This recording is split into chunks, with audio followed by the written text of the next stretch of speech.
अस्सलामुअलैकुम स्टूडेंट्स। आज का हमारा टॉपिक है इंथाल्पी ऑफ अ रिएक्शन। कल हमने डिस्कस किया था इंथाल्पी।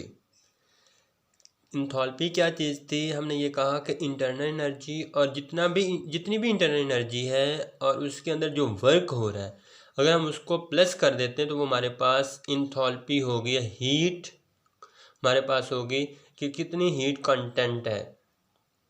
अब हम यहाँ पर इंथाल्पी ऑफ रिएक्शन जो है वो डिस्कस कर लेते हैं कि बहुत ज़्यादा रिएक्शंस हैं जो कि डिफरेंट होते हैं, लेकिन उनकी इंथाल्पी भी वैसे ही डिफरेंट हो जाती है। या तो कुछ ऐसे रिएक्शंस होते हैं जो कि एनर्जी को एब्जॉर्ब कर रहे होते हैं, कुछ ऐसे रिएक्शंस होते हैं जो एनर्जी को इवॉल्व कर रहे होते हैं। तो यहाँ पर देखिएगा student, the standard enthalpy of reaction change in H not, इससे हम इसे रिप्रेजेंट करते हैं। डिफाइन कैसे करेंगे? Enthalpy change which occurs when certain number of moles of the reactant as indicated by the balanced chemical equation react together completely to give the products under standard condition। ये standard condition है 25 Celsius या 298 kelvin और 1 atmosphere pressure is called enthalpy of reaction। अब यहाँ पर देखिएगा, यहाँ पर उन्होंने यहाँ शो किया हुआ है एक्सोथर्मिक रिएक्शन और ये है एंडोथर्मिक रिएक्शन। अगर हमारे पास एक्सोथर्मिक रिएक्शन होगा तो इट मीन्स रिएक्टेंट में से अगर हम एनर्जी को डिक्रीज़ करते जाएं, एनर्जी क्या करते जाएंगे? डिक्रीज़ करते जाएंगे, तो यहाँ पर ये प्रोडक्ट में कन्वर्ट होता जाएगा। ये देखिएगा ऊपर रिएक्टेंट है तो नीचे प्रोडक्ट है, तो इसका मतलब है अगर हम इंथाल्पी को यहाँ पर, ये देखिएगा इंथाल्पी ऊपर तो इंक्रीज़ हो रही है, ये ऊपर इंक्रीज़ हो रही है और नीचे का क्या मतलब है? डिक्रीज़। अगर हम ऊपर को जाएंगे तो रिएक्टेंट की इंथाल्पी इंक्रीज़ होगी, नीचे को जाएंगे तो इसकी इंथाल्पी डिक्रीज़ होगी। ये हमें बता रहा है एक्सोथर्मिक रिएक्शन। एक्सोथर्मिक रिएक्शन है तो इट मीन्स यहाँ पर हमारे पास जो इंथाल्पी है वो डिक्रीज़ होगी। अगर एंडोथर्मिक रिएक्शन होगा तो ये स्टूडेंट देखिएगा, इंथाल्पी इंक्रीज़, ये प्रोडक्ट है, रिएक्टेंट से प्रोडक्ट में जाने के लिए इंथाल्पी क्या होगी? इंक्रीज़ हो जाएगी। तो इसका मतलब ये हुआ कि अगर loss of enthalpy change in H is negative, अगर इंथाल्पी लॉस हो रही है तो हमारे पास यहाँ पर क्या होगा? नेगेटिव। अगर इंथाल्पी पॉजिटिव में आ रही है तो हमारे पास क्या होगा? इसका मतलब इंथाल्पी गेन हो रही है। ये एंडोथर्मिक और एक्सोथर्मिक है। अब यहाँ पर देखिएगा change in H mathematically form कैसे लिखेंगे?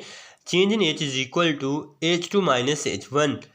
H2 में से ये H2 है और ये H1 है, इनमें से हम ये निकाल देंगे तो हमारे पास टोटल उसकी जो है वैल्यू आ जाएगी, enthalpy of the product. H2 क्या चीज़ है? Enthalpy of the product. और H1 क्या होगा?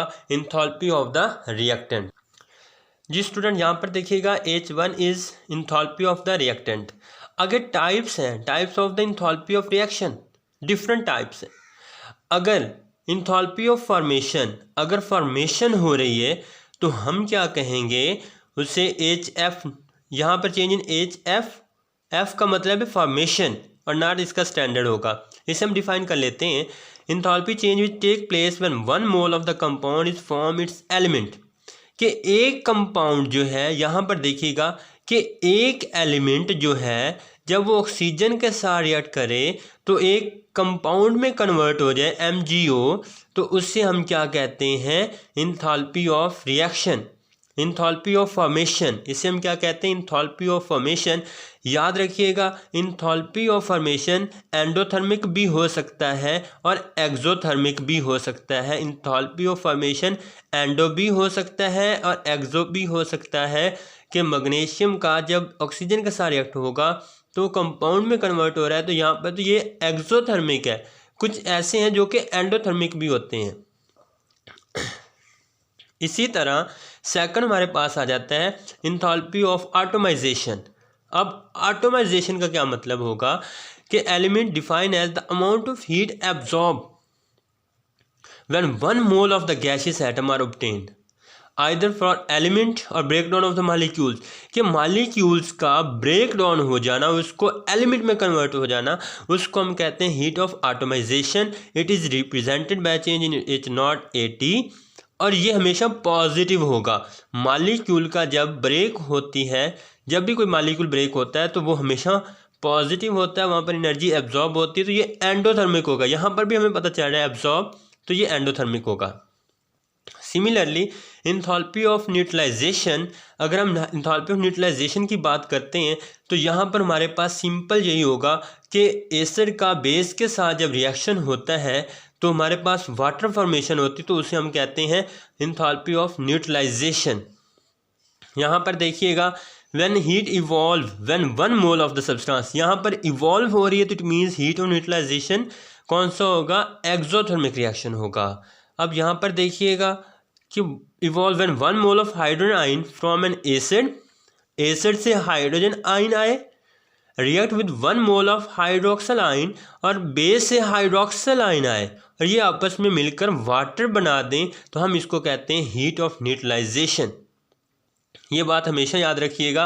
अगर मैं इसकी न्यूट्रलाइजेशन यहाँ पर करवा भी देता हूँ तो ये देखिएगा HCl, तो जब ये यहाँ पर ब्रेक होगा, यहाँ पर ये कन्वर्ट होगा तो Cl नेगेटिव, तो ये यहाँ पर एसिड से H पॉजिटिव आए और बेस से NaOH, बेस से Na positive plus OH negative और बेस से हाइड्रोक्सल आए।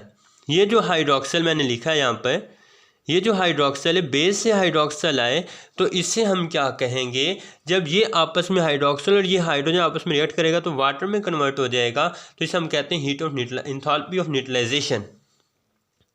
सिमिलरली हमारे पास इंथैल्पी ऑफ कंबस्टन, कंबस्टन से हमें पता चल रहा है कि कोई भी कंपाउंड जब ऑक्सीजन के साथ रिएक्ट करेगा तो उसे हम कहते हैं हीट ऑफ कंबस्टन।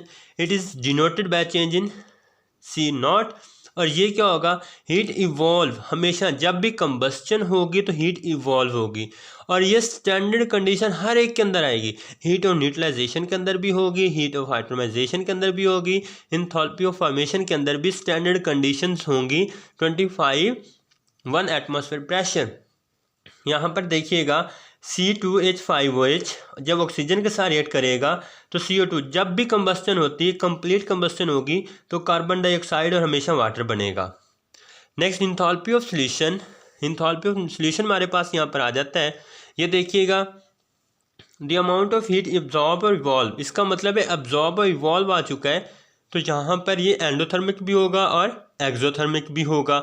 अब यहाँ पर देखिएगा इसकी अगर हम एग्जाम्पल की बात करते हैं, ammonium chloride positive 16.2 kilo joule per mole, the sodium carbonate is -25 kilo joule per mole. ये हीट ऑफ सोल्यूशन हमारे पास होगा। कोई भी सोल्यूशन है तो उसके अंदर डिफरेंट कंपाउंड जो सोल्यूशन है वो भी प्रेजेंट हो सकता है। अब स्टूडेंट यहाँ पर देखिएगा, अब हम measurement of enthalpy of reaction को डिस्कस करते हैं। तो 2 तरह से हम इसे मेजरमेंट कर सकते हैं, एक है ग्लास कैलोरीमीटर और दूसरा है बॉम्ब कैलोरीमीटर। ये इंपॉर्टेंट लॉन्ग क्वेश्चन है, जो अभी मैंने आपको सारी ये इंथैल्पीज वगैरह पढ़ाई हैं, ये सारी की सारी शॉर्ट क्वेश्चन के हवाले से थी, लेकिन ये लॉन्ग क्वेश्चन के हवाले से है कि इंथैल्पी को जब हम मेजरमेंट करते हैं तो 2 तरह से मेजरमेंट कर सकते हैं, कि ग्लास कैलोरीमीटर और दूसरा है बॉम्ब कैलोरीमीटर। पहले हम ग्लास कैलोरीमीटर को डिस्कस कर लेते हैं। A glass and consist of insulated container with the thermometer and stirrer, thermometer भी होगा उसके अंदर और स्टीरर भी होगा। जी स्टूडेंट यहाँ पर देखिएगा इसकी वर्किंग, अगर हम वर्किंग की बात करते हैं तो वर्किंग में यहाँ पर देखिएगा ये हमारे पास इसकी डायग्राम है, ये स्टीरर है, ये थर्मोमीटर। कोई भी सॉल्यूशन जिसकी आप इंथैल्पी को मेजरमेंट करना चाहते हैं तो आपने क्या लेना है, ये एक ग्लास है, इसके अंदर आपने ये आपके पास है बीकर, 2 बीकर हैं आपके पास, ये जो दरमियान में आ रहा है ये कॉटन वूल है और ये लिड है, इसके थ्रू आपने इसे कवर कर दिया हुआ है। इसके अंदर आपने hydrochloric acid plus sodium hydroxide डाल दिया हुआ है। अब हमने क्या करना है, पहले इसका इनिशियल जो टेम्परेचर है वो फाइंड आउट कर लेंगे।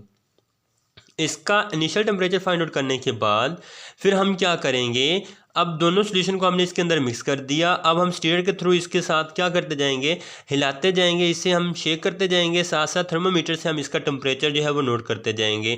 तो इस तरह से हम इस किसी भी रिएक्शन की इंथैल्पी को जो है वो मेजरमेंट कर सकते हैं। Q = M × S × change in T। Initial temperature और फाइनल टेम्परेचर कितना हुआ, S और M, मैस यहाँ पर कितना है, और यहाँ पर हमारे पास S क्या चीज़ है, यहाँ पर हमारे पास जो हीट कैपेसिटी जो है C बेसिकली वो क्या चीज़ है। तो अब हम इसे डिफाइन कर लेते हैं। M represented by mass represent, as specific heat of the reaction, change in temperature. The amount of heat required to raise the temperature of 1 gram of any substance by 1 Kelvin or 1 Celsius is called heat specific heat. इसे हम कहते हैं specific heat. ये short question के तौर पर भी आ जाता होता है स्पेसिफिक हीट, और its unit is joule per kelvin per gram. The product of mass and specific heat of a system is called heat capacity. यहाँ पर शॉर्ट क्वेश्चन आता है differentiate between specific heat and heat capacity. तो ये heat capacity की definition है, ये ऊपर इसका रिलेशन होगा the amount of heat required to raise the temperature 1 gram of any substance, और ये इसकी डेफिनेशन होगी यहाँ से the product of mass and specific heat of the system is called heat capacity of the whole system. C is equal to M multiply by S, Q is equal to C change in T हमारे पास आ जाएगा। तो ये हमारे पास था thermometer, यहाँ पर glass calorimeter, और इसके बाद सेकंड हमारे पास एक और लॉन्ग क्वेश्चन आ रहा है, वो है बॉम्ब कैलोरीमीटर। जी स्टूडेंट यहाँ पर देखिएगा, अगर हम बॉम्ब कैलोरीमीटर की बात करते हैं तो हमारे पास सिंपल यहाँ पर आ जाता है, पहले है इसकी एप्लीकेशंस।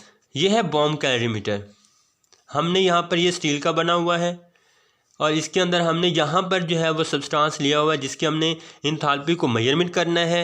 अब हम यहाँ पर क्या काम करेंगे, bomb calorimeter can be used to accurate determination of enthalpy of combustion. ये याद रखिएगा, ये हमेशा सिर्फ जो है इंथैल्पी ऑफ कंबस्टन को फाइंड आउट करने के लिए है, और जो मैंने ग्लास कैलोरीमीटर आपको बताया है ये सिर्फ enthalpy of neutralization. Glass calorimeter enthalpy of neutralization, और bomb calorimeter enthalpy of combustion. किसी भी रिएक्शन की कंबस्टन की इंथैल्पी को फाइंड आउट करने के लिए हम बॉम्ब कैलोरीमीटर मेथड यूज़ करते हैं, और किसी भी हमारे पास किसी भी रिएक्शन की हीट ऑफ न्यूट्रलाइजेशन को फाइंड आउट करने के लिए हम ग्लास कैलोरीमीटर का यूज़ करते हैं। तो यहाँ पर देखिए कंस्ट्रक्शन में आ जाता है बॉम्ब कैलोरीमीटर, ये ग्लास इनलेट है, इसके बाद सीलिंग रिंग है, ग्रेफाइट सैंपल है ये वाला, इंसुलेटेड जैक्ट है, इग्निशन कॉइल, यहाँ पर हम इसे स्टार्ट करेंगे। अब हमने इसे बैटरी के साथ भी कनेक्ट किया हुआ है ताकि हमने उसे जलाना है in the presence of oxygen. जैसे हम इसे जलाएंगे तो यहाँ पर देखिएगा इसके अंदर जो हमारे पास प्रेशर होगा वो 20 एटमॉस्फेयर प्रेशर होगा। जैसे 20 एटमॉस्फेयर प्रेशर होगा इसके अंदर हम मेंटेन कर लेंगे, इसके बाद हम इसे हीट करेंगे, और हर 30 सेकंड के बाद पहले हम इसका ये देखिएगा स्टीयर के साथ हम इसे शेक करते जाएंगे, टेम्परेचर के साथ हम इसको थर्मोमीटर के साथ हम इसका टेम्परेचर फाइंड आउट करते जाएंगे। हर 30 सेकंड के बाद हम इसका टेम्परेचर नोट करेंगे और इसका डिफरेंस निकालते जाएंगे। तो यहाँ पर स्टूडेंट देखिएगा ये हीट कैपेसिटी यहाँ पर दोबारा आ जाती है, इसका यूनिट है किलो जूल पर केल्विन। पीछे जो मैंने आपको भी पढ़ाया वो था joule per kelvin per gram, वो था स्पेसिफिक हीट, और हीट कैपेसिटी का यूनिट है किलो जूल पर केल्विन, और इसका यहाँ पर Q is equal to C multiply change in T, ये हमारे पास आ जाएगा। यहाँ पर डेफिनेशन भी है हीट कैपेसिटी की, heat capacity of body of a system, the quantity of heat required to change it temperature by 1 kelvin, its unit is kilo joule per kelvin. ये भी डेफिनेशन है, जो मैंने ऊपर आपको बताई वो भी डेफिनेशन है, दोनों डेफिनेशन जो है वो ठीक है, इनमें से कोई भी कर सकते हैं। तो यहाँ पर ये हमारे पास था बॉम्ब कैलोरीमीटर और ग्लास कैलोरीमीटर, दोनों से हम इंथैल्पी को मेजरमेंट करते हैं, लेकिन ग्लास कैलोरीमीटर से हम heat of enthalpy of neutralization को मेजरमेंट करते हैं, और इसके साथ साथ हमारे पास जो यहाँ पर बॉम्ब कैलोरीमीटर है इससे हम इंथैल्पी ऑफ कंबस्टन को फाइंड आउट करते हैं। तो ये हमारा आज का लेक्चर था। अल्लाह हाफिज़।